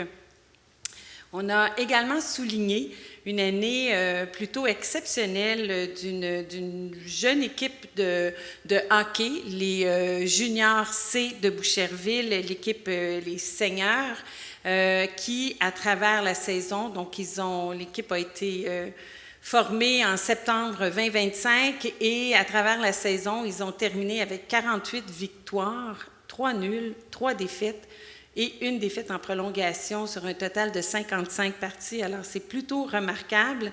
Et ils terminent donc leur saison au 3e rang provincial, mais en points cumulés, 1er rang provincial pour leur saison sur 171 équipes canadiennes, alors québécoises plutôt. Donc, on les félicite également pour cet accomplissement. C'était une belle gang de jeunes, 18 ans à peu près, et on sentait vraiment l'esprit d'équipe. Alors ça, c'était extraordinaire. Dernier petit point, les aires d'été des jardins qui commencent le 8 juillet. Je vais laisser mes collègues en parler plus en profondeur, mais je tiens à vous rappeler que Marie-Victorin va être fermée à la hauteur de la rue Pierre-Boucher jusqu'à Demont-Brun tous les mercredis soirs du 8 juillet au 5 août inclusivement. Alors, merci. Et je vous souhaite un bon été. Merci, Mme Blot. M. Alexandre Ouellette, conseiller municipal dans le district numéro 2. Oui, merci, M. Martel. Mme Blot a mis la table. Moi, je vais continuer avec la programmation des aires d'été des jardins qui commence cette semaine avec nul autre que Pierre Lapointe. Une grosse pointure pour partir l'été. Il reste des bons billets, j'ai vérifié. Non, c'est gratuit, évidemment, mais il faut apporter sa chaise. Et puis, en même temps, il y avait le concours Ma première scène pour des artistes de Boucherville qui voulaient présenter du matériel original en première partie. Des artistes principaux qui sont aux Arts d'été des Jardins. Et cette semaine, la première à briser la glace s'appelle Ju. Elle fait une espèce de folk, indie folk. Apparemment, c'est très bon. Donc, on va aller encourager Mme Ju et M. Lapointe mercredi à partir de 19h30. Ensuite, samedi dernier, j'ai eu le plaisir d'aller faire un 32 km de vélo au profit de... C'était le défi vélo 4 poches, au profit du centre de répit dépannage 4 poches.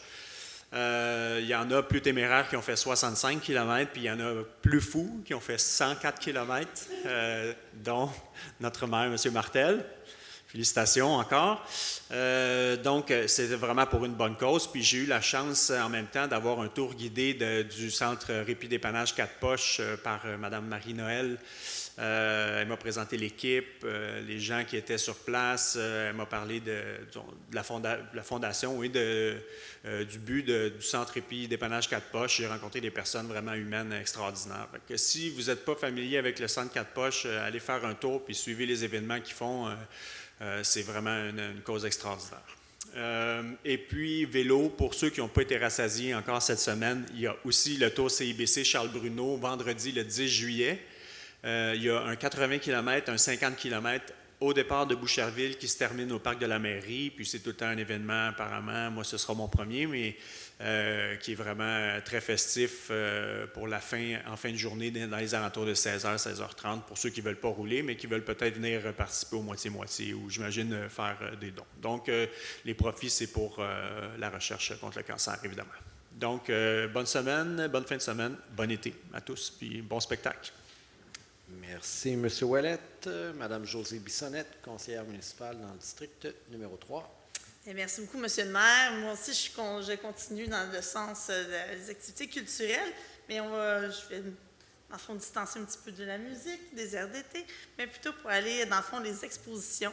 Dans le fond, à la Galerie Jean-Letâtre, au Café Centre d'Art, à partir du 16 juillet, il va y avoir le vernissage de Focus Boucherville. Focus, c'est une activité, c'est juste des artistes de Boucherville. Dans le fond, cette année, c'est Gilles Belleuil et Dominique Grandmont qui vont exposer, au fond, avec un mentorat, qui est dans le fond un commissariat qui va être là, qui est Cara Derry qui va faire le commissariat. C'est super intéressant que je vous invite à venir voir ça. Art au café, à partir du 14 juillet, Pascal Legros qui va être là. Et le 18 août, Joanne Montreuil, aussi, que vous allez visiter à Art au café, qui est dans le petit café, dans le restaurant. Et en passant, il y a la page blanche qui est ouverte tous les mardis après-midi et tous les mardis soirs, tout l'été, dans le fond, jusqu'au mois d'août. Il y a Culture en cavale qui va se promener dans les parcs. Il y a la bibliothèque Art des murs. Il y a beaucoup de choses. Si vous voulez savoir la programmation, toujours le canal culturel. Puis, en passant, on cherche encore des bénévoles pour le triathlon, du 26 au 27.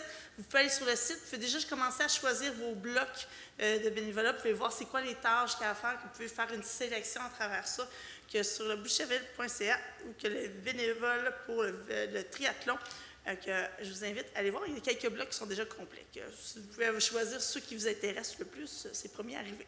Sur ça, je vous souhaite un bel été hautement culturel. Merci, Mme Bissonnette. Mme Anne Barabé, conseillère municipale dans le district numéro 4. Oui, merci. D'abord, j'aimerais vous inviter à fréquenter le parc Vincent-d'Indy et le centre urbain tout près avec les commerçants qui ont organisé plusieurs soirées d'animation pour vous. Alors, ça va être dynamique. Ça va aller de la danse country en ligne jusqu'au tango. Ça va être très varié. À chaque soir, il y a quelque chose qui se passe dans le centre urbain. Il y a le marché public aussi avec des animations. Ça se retrouve aussi dans le carnet culturel. Le deuxième petit message, concerne l'eau potable, l'eau qu'on a traitée pour qu'elle puisse être bue, consommée, qui nous coûte cher. Alors, comme c'est l'été, puis qu'on voit souvent les statistiques grimper sur l'utilisation de l'eau l'été, je nous invite à faire attention à son usage, à son utilisation de cette ressource si précieuse, si essentielle à la vie.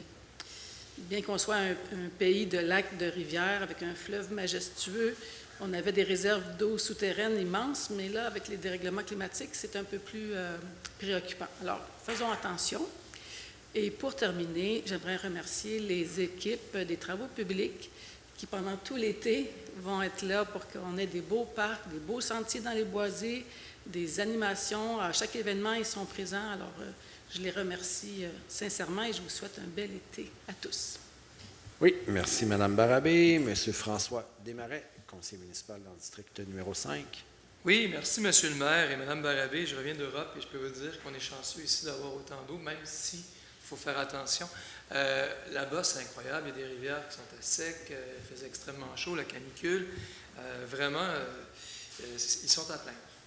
Alors, oui, moi, je voudrais vous parler du 11 juillet parce que la Société d'histoire des îles Percées, la Société d'histoire à Boucherville, va offrir pour nos citoyens de 13h à 17h à la maison dite Louis H. Lafontaine votre arbre généalogique, dis-je bien, en direct.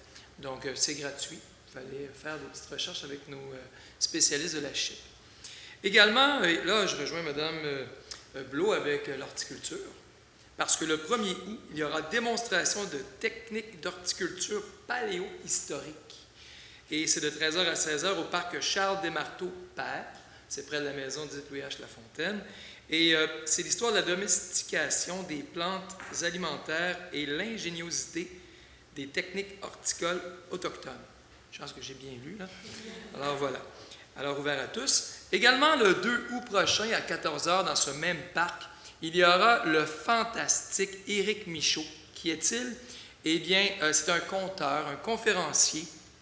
Il était ici à Boucherville en 2017 lors de l'ouverture des festivités du 350e. Il personnifiait un des personnages importants de notre passé. Et donc, cet homme est également chevalier de l'ordre de Saint-Véran. Qu'est-ce que c'est? Alors, c'est quelqu'un qui est reconnu pour son travail et qui s'intéresse à l'histoire et qui préserve les savoirs historiques. Donc, il sera présent et il va présenter avec humour et sarcasme, ce qu'il fait très bien, les versions originales des contes de fées. Oui, les contes de fées. Mais c'est pour les 12 ans et plus. Alors, bienvenue à tous. Merci. Bon été. Merci, M. Desmarais. Mme Isabelle Harvey, conseillère municipale dans le district numéro 6. Merci, M. le maire. Moi, j'aimerais, pour ma part, souligner que le 17 août prochain, c'est la journée des friperies. Alors, nous avons ici une friperie très populaire à Boucherville qu'on nomme affectueusement le grenier de ma ville, mais en fait qui est le grenier des aubaines, géré par le Centre des générations. Alors, pour souligner ce 30e anniversaire que cet organisme va fêter cette année, on va voir un changement de nom. Ce sera maintenant la recyclerie, en fait. Et puis, vous allez avoir des campagnes de communication par rapport à ce sujet-là. Donc, je vous invite à aller visiter les friperies et d'encourager la nôtre fortement parce que c'est pas juste pour l'économie des ressources, mais également tous les surplus des profits sont versés à des organismes locaux ici. C'est un bel encouragement qu'on fait à nos organismes ici. Alors, je vous souhaite un très bel été. Profitez des sentiers qui sont boisés à Boucherville. On est chanceux, on protège les territoires justement pour éviter les îlots de chaleur. Fait que si vous voulez marcher, courir dans nos boisés, c'est une belle place pour le faire. Alors, merci beaucoup et bon été. Merci, Mme Harvey. Monsieur Raouf Absi, conseiller municipal dans le district numéro 7. Merci, Monsieur le maire. Alors, comme je constate, tous mes collègues ont passé tous les sujets qui étaient sur ma liste ici présents, mais ce n'est pas grave, ça prouve qu'on est tous dans le même sens. Vous savez, les vacances ont commencé, les jeunes profitent du beau soleil qui est là, on a les camps de jour, on se promène dans les parcs, il y a de l'animation, j'ai même vu des mini-bibliothèques avec les animatrices qui se placent dans les parcs et participent à de l'animation. C'est extraordinaire, sans oublier toutes les activités des clubs sportifs qui existent à Boucherville. Alors, quoi de mieux de profiter? Et en plus, en supplément, nous avons la navette qui nous permet d'aller à Montréal et se promener sur le fleuve et de profiter de cette belle randonnée. Alors, mesdames et messieurs, Je vous souhaite un bel été, de bonnes vacances et revenons en forme à l'automne. Merci et bonne fin de soirée. Oui, merci M. Apsi. Madame André Savard, conseillère municipale dans le district numéro 8. Merci, M. Martel. J'aimerais profiter de mon droit de parole pour sensibiliser les citoyens à une réalité malheureusement bien présente en cette période de déménagement. Chaque année, de nombreux animaux de compagnie sont abandonnés. À cette période seulement, Pro-Amina et ses succursales à Boucherville, Montréal et Saint-Jean-sur-Richelieu accueillent jusqu'à 50 animaux par jour, ce qui entraîne un important engorgement dans ces refuges. Afin de leur offrir rapidement une nouvelle famille, Pro-Amina propose actuellement les adoptions sans frais. Il est toutefois important de préciser que même si les frais d'adoption sont levés, le processus d'évaluation demeure tout aussi rigoureux afin d'assurer le meilleur jumelage possible.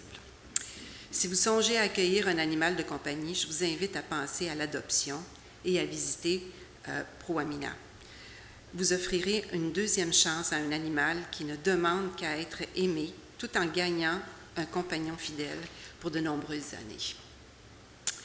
J'aimerais aussi en profiter pour parler de nos pistes multi-usages. On entend souvent parler que les gens disent que ce sont des pistes cyclables. À s'y méprendre. Pourtant, il est important de rappeler que les pistes de Boucherville sont des pistes multi-usages. Elles n'ont pas été aménagées uniquement pour les cyclistes, mais pour permettre à plusieurs types d'usagers de partager le même espace. On y retrouve des marcheurs, des parents avec des poussettes, des familles, des personnes en fauteuil roulant, des utilisateurs de triporteurs, de quadriporteurs, des cyclistes, des personnes à vélo électrique, en trottinette électrique, en patin à roues alignées, en monocycle et bien d'autres encore. Ces infrastructures sont un véritable atout pour notre ville, mais elles ne peuvent demeurer sécuritaires que si chacun reconnaît qu'il partage cet espace avec les autres.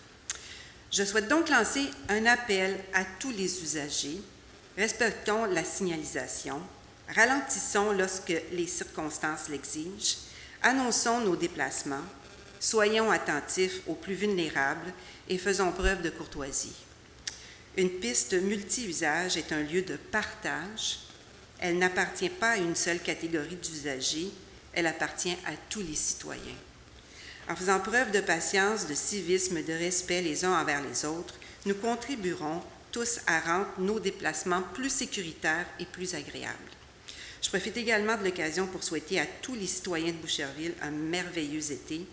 Profitez pleinement de nos magnifiques parcs, de nos espaces verts, de nos pistes multi-usages, tout en prenant soin les uns des autres. Alors, merci et bon été.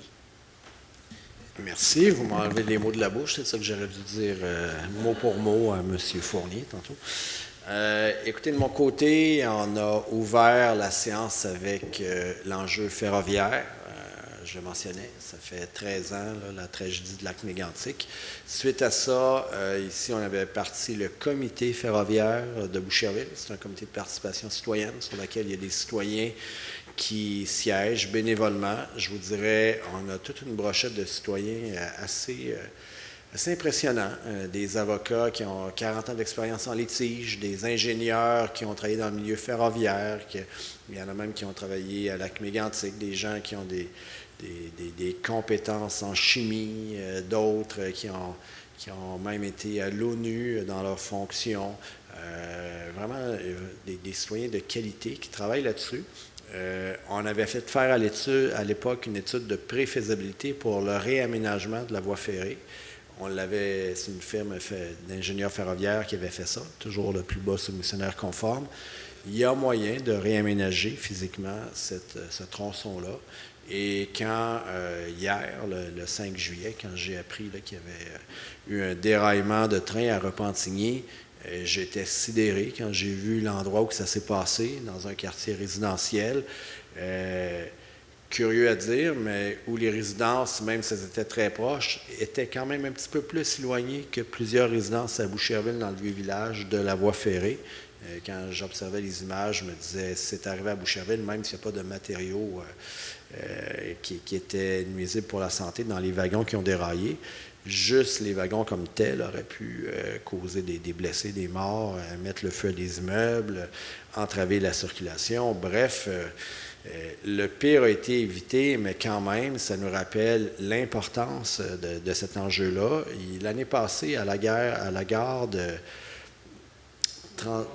Longueuil, ou de transbordement, en tout cas, il y avait eu un déraillement là aussi. Donc, c'est pas sûr à 100% cette affaire-là. Et avec le comité ferroviaire, on a fait faire un sondage qui a eu lieu à l'été passé, qui a été prolongé jusqu'au 15 septembre.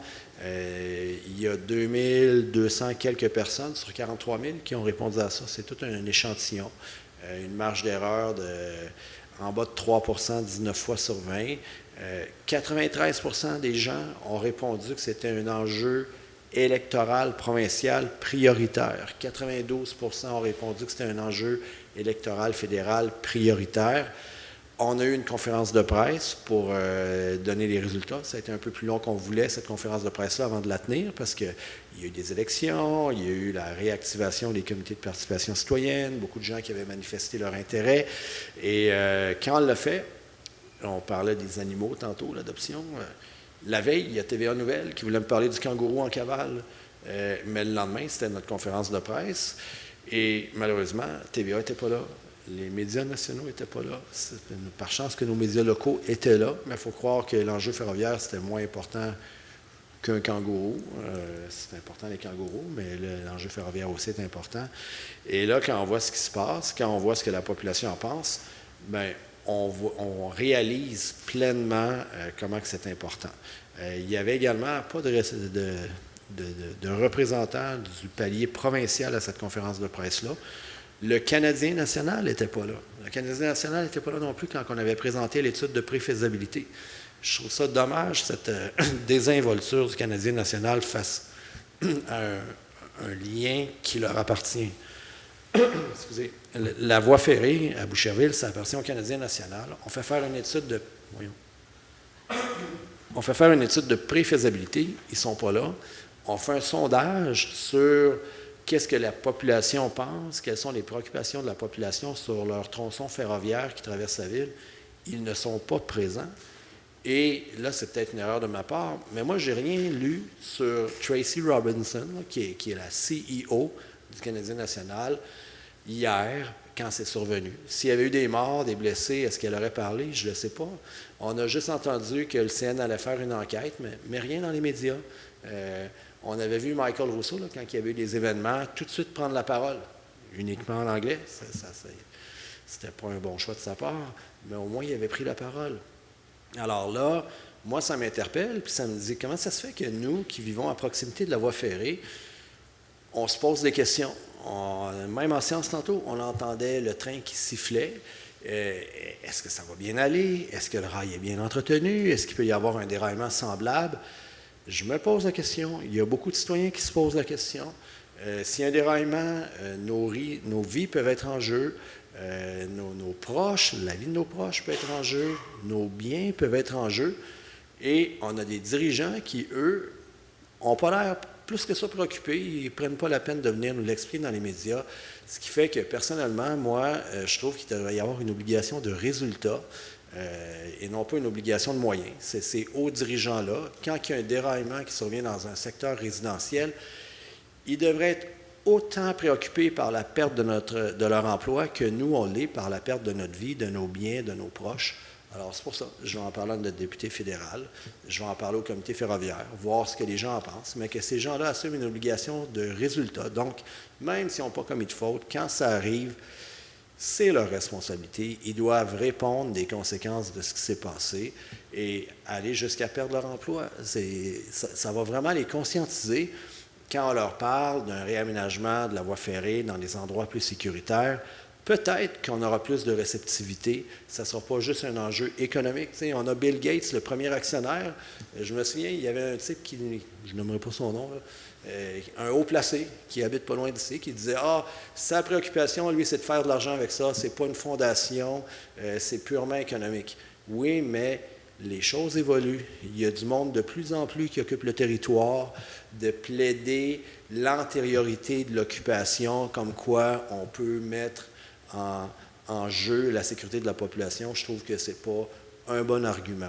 Alors, lorsqu'il y a des opportunités de minimiser les risques, au moins, qui prennent la peine de venir, qui prennent la peine d'analyser les montages financiers. Là, on l'a vu avec le port de Contrecœur, on se fait dire qu'il y aurait un accroissement du nombre de convois ferroviaires. Il y en a qui disent « oui, c'est peut-être un peu exagéré, ce n'est peut-être pas », mais la matière va devoir arriver, va devoir sortir soit par le routier, soit par le ferroviaire. Alors, clairement, il y aura une augmentation. Donc, tout ça, ça fait partie des sujets dont on discutera au comité ferroviaire lors des prochaines rencontres. Et je remercie Mme Isabelle Blot, qui préside le comité ferroviaire, qui fait bien ça. Et je remercie également tous les citoyens et citoyennes qui siègent sur ce comité. Sur une note plus estivale, mon collègue Raouf Epsi en a parlé, les navettes fluviales. Alors, c'est pas facile. Quand ça arrive à moi, il reste presque plus de sujets, encore moins que si j'étais dans le set. Alors, je vous encourage à les utiliser. Je suis allé au festival de jazz avec la navette fluviale, très agréable. Pas de trafic, pas de cône orange, pas de détour, pas de stationnement à 27-30 $ à payer. On peut prendre un verre, reprendre le bateau sans crainte de conduire avec les facultés affaiblies. Alors, c'est merveilleux, toutefois réservé sur Navarque, que ce soit pour aller dans le Vieux-Port, que ce soit pour aller sur les îles de Boucherville, que ce soit pour aller voir les feux d'artifice. Il y a également la promenade Belle-Rive où vous pouvez aller. Profitez-en, parce qu'avec le déficit dans le transport en commun, est-ce qu'on les aura l'année prochaine? Je ne le sais pas, je le souhaite vivement, je le souhaite ardemment, mais il y a des gros enjeux de ce côté-là. Le triathlon, on en a parlé tantôt, la recherche des bénévoles. Bonne nouvelle côté triathlon, on a franchi la barre des 1000 participants pour l'événement. L'année passée, on était à guichet fermé à 1630.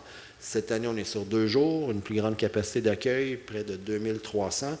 Mais ça part vite. On avait une liste d'attente de 750 noms l'an dernier, donc attendez pas à la dernière minute. J'avais reçu beaucoup d'appels l'année passée. Écoutez, je suis de Boucherville, comment ça se fait que je n'ai pas une priorité? Il y a eu une période prioritaire pour les gens de Boucherville au mois d'avril, donc il n'y en aura plus par la suite.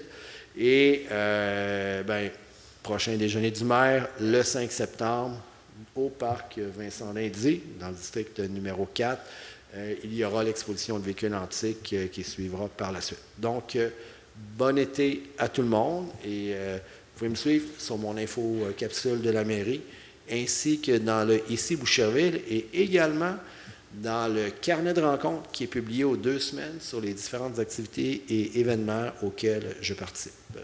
Donc, on serait rendu au point 15, la levée de la séance. Oui, M. le maire. Alors, il est proposé de lever la présente séance à 21h46. Alors, voilà, c'est adopté. La présente séance est levée. Bon retour à la maison. Bonne soirée tout le monde.